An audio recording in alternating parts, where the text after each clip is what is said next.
Hey everyone, it's Claudia, and I want to welcome you to Take a Moment to dot dot dot. And that represents a new topic that I bring to you each weekday that I hope will inspire and encourage you to pause and think about what I'm saying and maybe even get a new perspective on the topic. Today is Take a Moment to Share. And before I get started, I want to do a qualifier. As a culture, the American people are very generous, very giving people.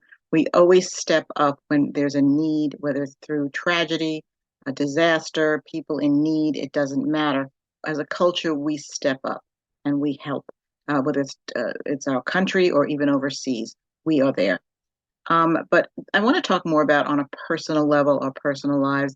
Sometimes we can get so caught up in what's going on. Sometimes, you know, financially we're burdened, that things are stressful, we don't have enough to put food on the table and feed our families, and it can be quite difficult to feel like we have to share with other people. But in scripture today, I want to share two scriptures with you, actually three scriptures. The first is out of Hebrews 13:16, and do not forget to do good and to share with others, for with such sacrifices God is pleased.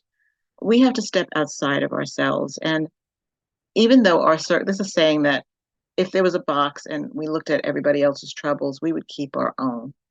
So it always is somebody out there who has more need than we do.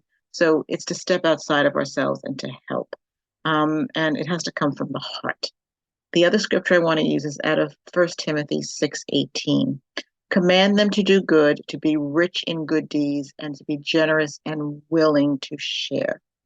When we're in trouble ourselves, how often are we blessed when someone gives of themselves to help us out? And think about how we can be doing that for others as well.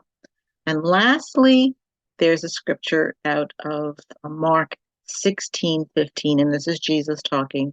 Go into the world and preach the gospel to all creation.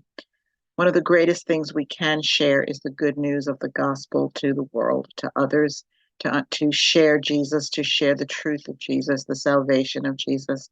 And we are commanded to preach the good news of the gospel. So today, I want to encourage you to take a moment to share.